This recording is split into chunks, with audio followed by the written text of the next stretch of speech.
Hey guys, welcome to gTV Crafts! Today with this epic fighting scenery from the DLC Dawn of Ragnarok from the game Assassin's Creed Valhalla.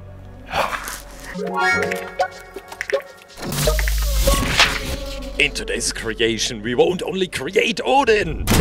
We will shatter his enemies into thousands of pieces. I'm really looking forward to create today's fighting scenery and hope to get a beautiful ice effect integrated into the weapon, but also the arms of Odin. Let's work on the aluminum wire, let's work on the skeleton first. I tried to get his posture right, and therefore we need this aluminum wire skeleton. I tried to be as accurate as possible and take this image in the background as reference. I really hope it's stable enough that it's finally able to stand, and we switch over to clay, start the coating process.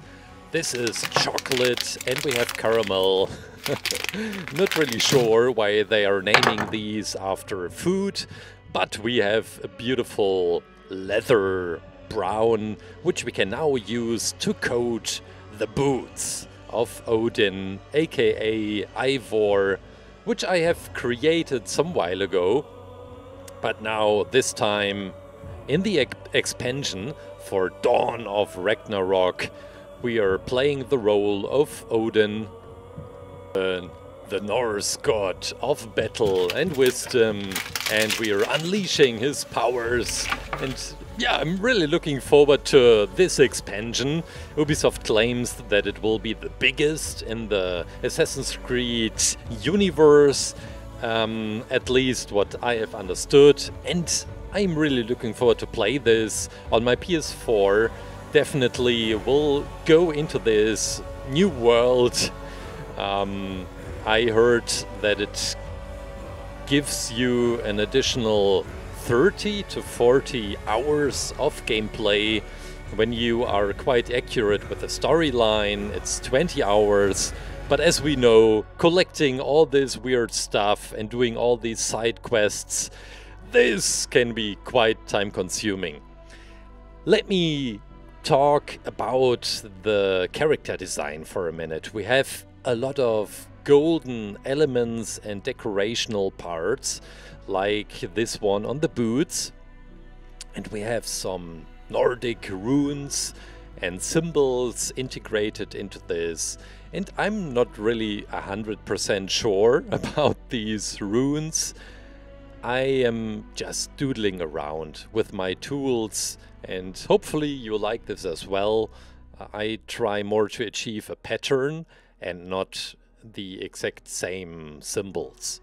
Then we have a beautiful stitch right here on the side of the boots, and the same also goes for the boots, which we are coating. We're coating the wire right now, and you may discover that I didn't mix the clay too strong, so that you can still see some dirty, muddy parts on the trousers, which to me looks quite organic, quite natural when you look at leather fabric or clothing. We will have tons of details and attachments to today's creation, and to not screw up with the beautiful clay details, we will go into the oven quite early on, right now, to make sure we won't destroy him. Well, before we go on, let's mix the main color for today's creation.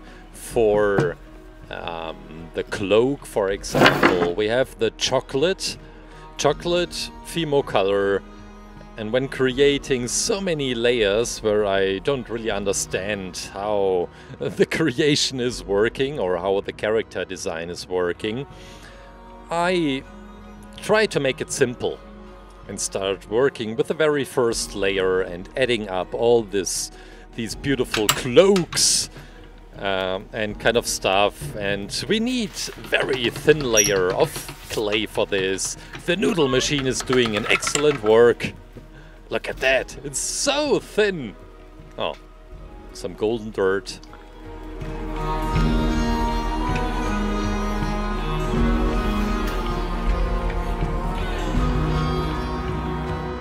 We will see golden decorational outlines a lot on his appearance, on the cloak for example.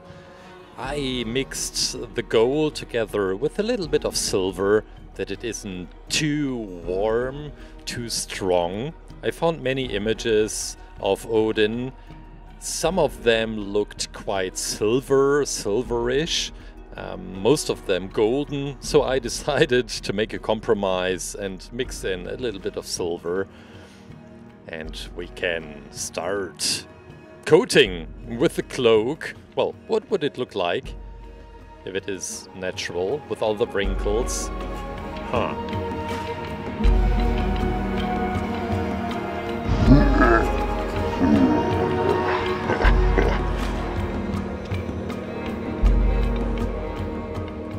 I looked it up. Ubisoft claims that the main narrative will take 35 hours and the Norse homelands will have the size, a third of the size of England in the base game, which is incredibly large. So we start working on all the details which are hanging right in front of him. We have some belts. We have some belt buckles, bottles, all kind of stuff which are beautifully decorated with a silver goldish color. Let's try to place them. That it looks interesting with some wrinkles and some... Well, it should look like as if he is right in movement right now, as if he is attacking right in this moment, and therefore I try to not make it straight hanging to the ground, but to be more in movement and adding some folds to the belts, for example, or also the cloak. So many belts. This was a thing, I guess, in Northern mythology. In German we have the term Zwiebellook, which is translated something like onion look. Not really sure if this is a thing outside of Germany, but it's quite self-explanatory when the fabric, the clothings are piled together to this look. In this case we have many cloaks. Maybe I do another experiment to understand how the wrinkles should behave.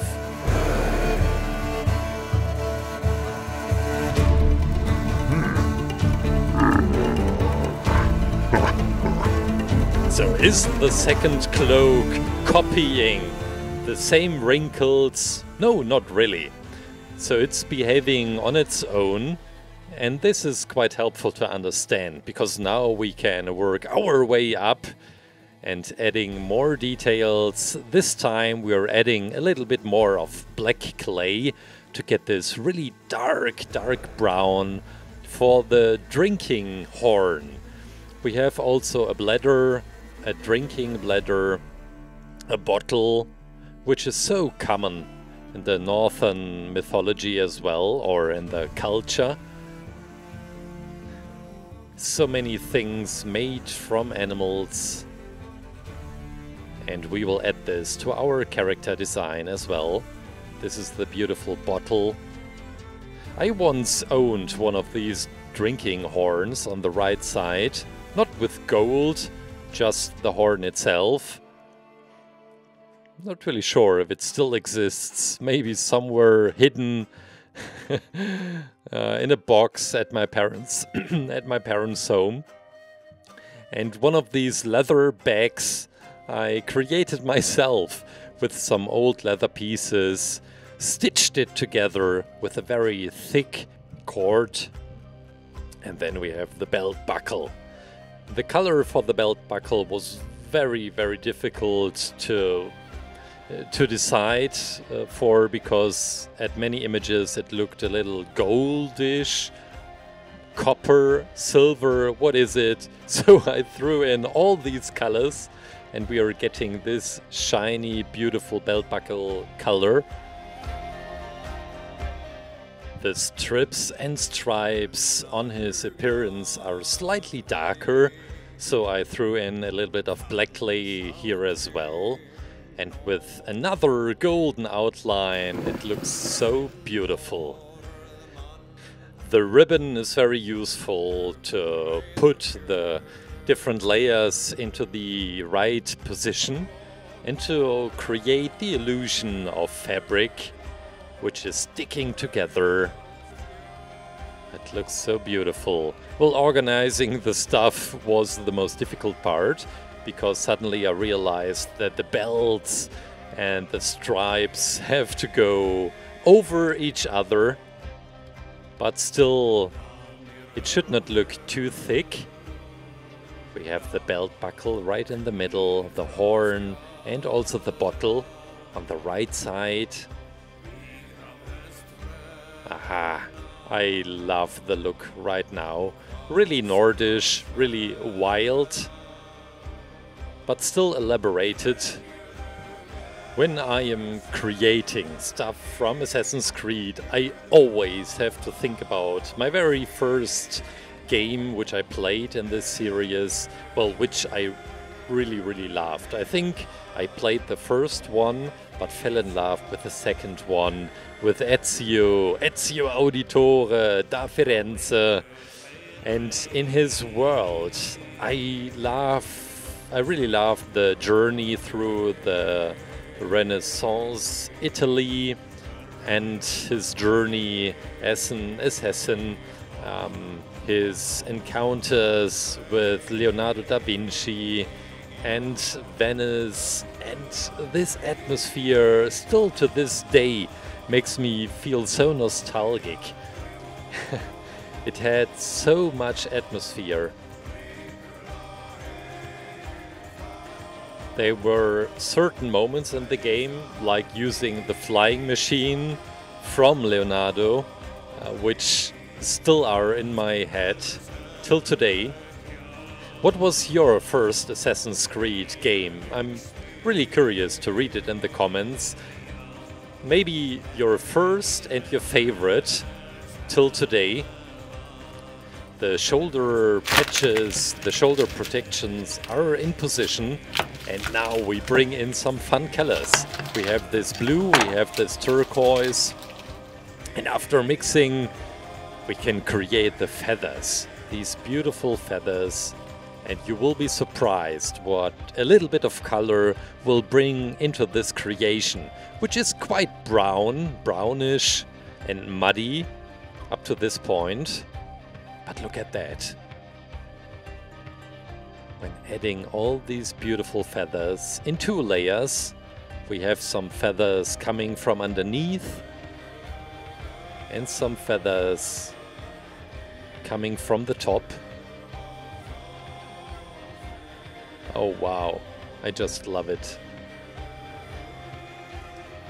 I also used to steal a gondola to be on the river in Venice, or you could just throw some money to the ground to distract the guards and the people which were living in the city. We are adding the cloak, we're almost there. We will start working on the head in a minute, but now let's switch over to the translucent clay. Translucent clay gets slightly transparent after oven hardening, which makes it perfect for this ice effect, which I try to achieve together with the weapon he is holding. And after oven hardening, when it is slightly transparent, we can also bring in some white with a white pen marker to imitate some snow and frosty effects. This wooden stick is a placeholder to make sure that the hands are in a good position. We have a new weapon class in Valhalla, which is coming with the DLC of Dawn of Ragnarok, which is the Viking Atgeir, or is it pronounced Atgeir? Not really sure. It's a long-bladed pole arm, which can be used with a mix of light and heavy attacks to deal some real serious damage. And we have also this frost magical ice effect. So I also include the translucent clay on the handle, and hopefully it will blend in with the arms, that it looks like as if Odin and his new weapon is blending together, is fusionated. We have a lot of silver goldish elements. Then we have 6 blades, looks like a Christmas tree in shape. And it's the main structure where the blade will be attached. And after adding some runes and some elements and patterns, it looks like this, with this thorn in the top. And we can finally start creating on the head of Odin the face. It won't be too difficult, I hope, I guess. I'm so much struggling with human faces, but this time most of the face will be covered under a thick layer of hair. And we also have this patch on his right eye, this one-sided blindfold. I'm pretty sure there's another word for it. The cheekbones coming out. And now we will work on the hair, on the rest of the beard. This proud beard.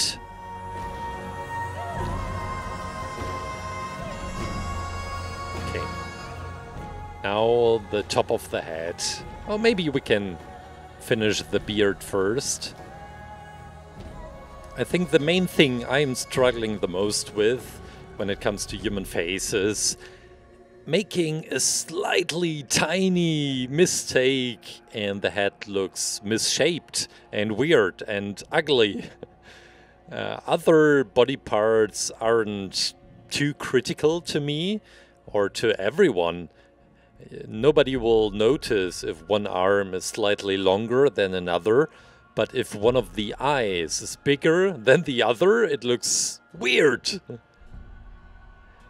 The hair is almost finished. We have the man bun on the back side, which I'm adding in a minute. Look at this. Looks okay, I guess. Maybe the eye is popping out just a little bit too much. Well, it's just how Odin is. Don't judge him. We have some beautiful decorational elements. Also in his hair, not only in the clothing.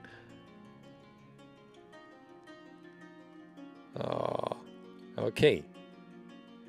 And now that he is finished, let's put him into the oven. And we need another aluminum wire skeleton for the enemy, which will be shattered. I have some leftover pieces from the translucent clay.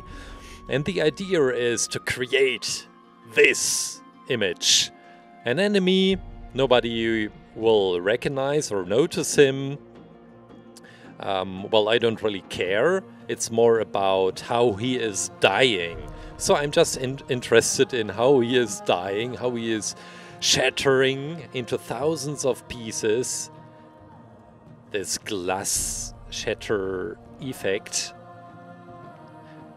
So I don't spend too much time on the proportions, because everything will be broken in a minute on purpose. But the hands are very important to me, because there is so much language into hands. When you don't see a face, people tend to look at hands and gesture. In this case, the hands should express something like, oh no, please don't kill me, mercy. And the head itself, we don't need to be too accurate on this one, because it's also shattering and falling apart. So curious how this effect will turn out. Yeah, we do some damages, cracking this body a little bit open. Maybe I will also destroy him after oven hardening, because I don't really like that the clay is too soft right now, and the shattering effect won't look too accurate then. And then we have the leg. I wanted to include this effect where a part of the body is falling into different segments, floating in the air, and we are ready to go into the oven. Freshly baked, poor enemy. So now let's see if he is able to stand on its own. His right leg, maybe I use a very thin wire, which can hardly be noticed. And with the super glue, we can create this illusion of the different segments floating in the air. Start with the lower part, then glowing the upper part, maybe making some more damage to the creation. Some floating elements like the head. And now let's bring in some white, some frosty white on the surface. Once the body is cracking open, the inside part, the filling will be dark blue. But on the outside part, at least for this reference image, it is quite white, with some beautiful wool effects.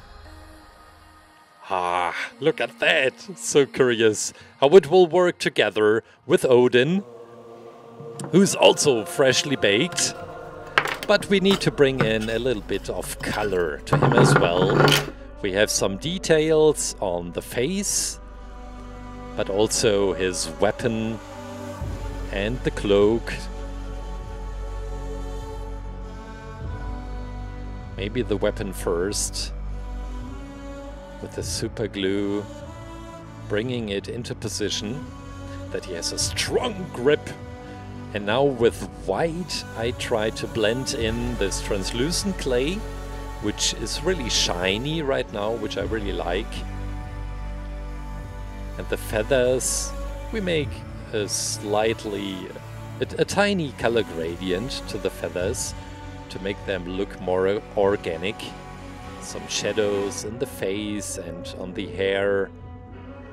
And then some mystical elements. The blade is a little bit more emphasized with silver and gold. Oh, this was a little bit too much. And some more rune symbols. Ah, looks so beautiful. Now, this poor enemy, he has to suffer a little bit more, because this will be the position where the blade is hitting him. And guys, I guess that's it! The Odin fighting scenery from Dawn of Ragnarok.